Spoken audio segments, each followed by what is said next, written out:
আসসালামু আলাইকুম ফরিদ ভাই। হ্যাঁ, ওয়ালাইকুম সালাম। কি কি খবর? অবস্থা ভাই? ফার্স্ট টাইম তো পেন্টিং করতেছেন।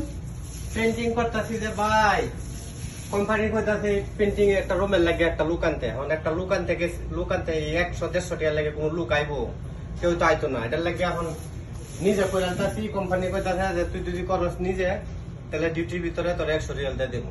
বাংলাদেশে প্রায় 3200 টাকার মতো নাইয়ে, এটার লাগে এখন করে আনতাছি। এখন দেখি ডিউটির ভিতরে করতেছি, আবার ডিউটির বেসিক আছে, ডিউটির বেতনও আছে, এটাও করতেছি।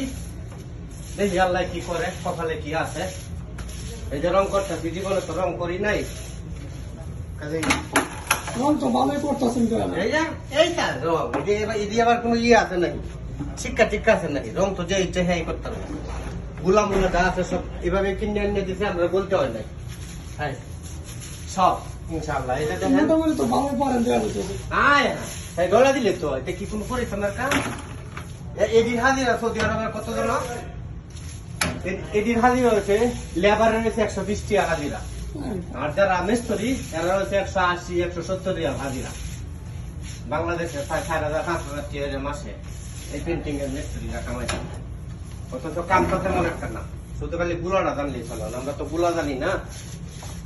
এই যে প্রথম, এই যে দেখো, এই কাম তো মনে হবে যেমন হেই পারে, কিন্তু এরপরে যে এই কাজের ডিমান্ড বেশি।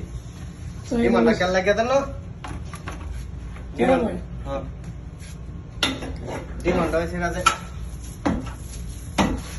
দাগ দেখে দেখে দেলতাছে খালি স্যাম্পল বাস। কেন স্যার?